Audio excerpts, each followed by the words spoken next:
The process of judging John Moore's Painting Prize 2025 has been really hard and really rewarding. That kind of feeling really good about what we've achieved together and how much time and effort we've put into it.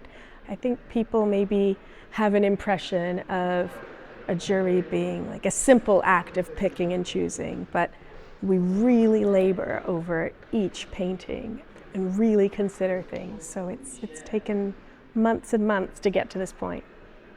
我觉得非常开心，而且就是有非常多的就是那个意料之外的作品，非常好。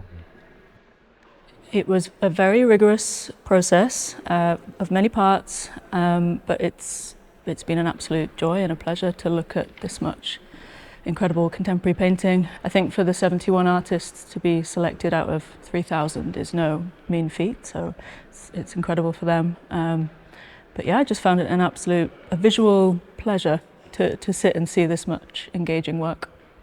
I hadn't quite anticipated how intense it would be and how many difficult decisions we might have to make. You know, there were 3,069 paintings to begin with, which is actually so many paintings. And I think everybody on the jury really, really spent a lot of time with each of the entries. We all looked at detail shots, we came back to work, no decision was taken lightly. And then when we all got in a room together as a jury, it was just very interesting to see what people were drawn to, and there were definitely moments where one juror would make their case for a painting and then other people might get on board. So that was quite nice to see a bit of movement as well in the decision-making process. Having the privilege of looking at more than 3,000 paintings and now to the 71 that we get to share with the public here at the Walker means that it's constantly pushed my expectations of what I think a painting is, what a painting could be, and it's that openness that I think has been really thrilling. It's artists who are always showing us the way to say, you think you know what a painting is, but I can show you something else, or I can revisit something from another time period, but put a contemporary spin on it. So yeah, every single painting revealed something interesting, and no two are alike. It's really put my experience of painting to the test. Obviously, I've been a painter myself, working professionally for the last 10 years, looking at other people's painting all the time, looking at my own painting all the time. But this competition, this much proliferation of imagery has really meant that I've had to look in an entirely different way, really adjust the mechanics of looking to really decide what is worthy of becoming part of this show. 我觉得首先是它是一个双向的，就是我们看的同时，实际上它会让我们不停地想。I would say I've definitely spent more time in the last few months looking at the surface of paintings than I probably ever have, actually. And I'm sure that there are lessons in this process that I will take away. I honestly think that coming into the process, all I wanted to see or to find was something that moved me and that I felt might move the visitors to the painting prize and the people that would come and see the exhibition. I do also think that as a jury, we spoke a lot about selecting paintings that speak to current trends and that really capture the essence of painting, contemporary painting in 2025. As a painter myself, I think I know by now what makes a good painting. That's what I strive to do all the time in my own work. It's a very hard thing to define. Of course, a lot of it's subjective, but I'd say some of the fundamentals were someone who deals very well with the idea of surface. It's a flat surface medium. There has to be a consideration of form, format, composition, light, surface, texture, visual imagery, all married into one, and that's an incredibly difficult thing to do.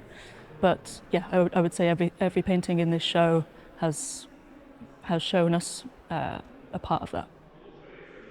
Throughout the process, what I thought about most was the legacy of this prize in particular and how catalytic it can be in someone's career. You know, there's that sense of, you look at the back catalog of people who've been in this prize, and many of them are names we now recognize so influential in British painting. In international painting, Peter Doig was submitting anonymously, just as Lynette Yaramboachi was, or David Hockney, whoever we think of, to think that that catalytic moment isn't only for a young painter. It could be for someone who's painting all of their lives, or who was working in a different discipline or in a completely different sector and then has come to painting more recently. So I didn't have any expectations other than to try to do justice to everything that's come before with the prize.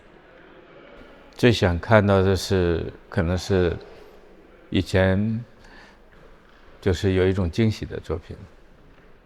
I think the toughest part of the prize were the few instances where a couple of people felt really passionately for something, and then other people felt fairly passionately the other way, and we ended up having a few quite heated conversations. I think that was really hard because you could tell that there was quite a lot of emotional investment in this process from everybody on the jury.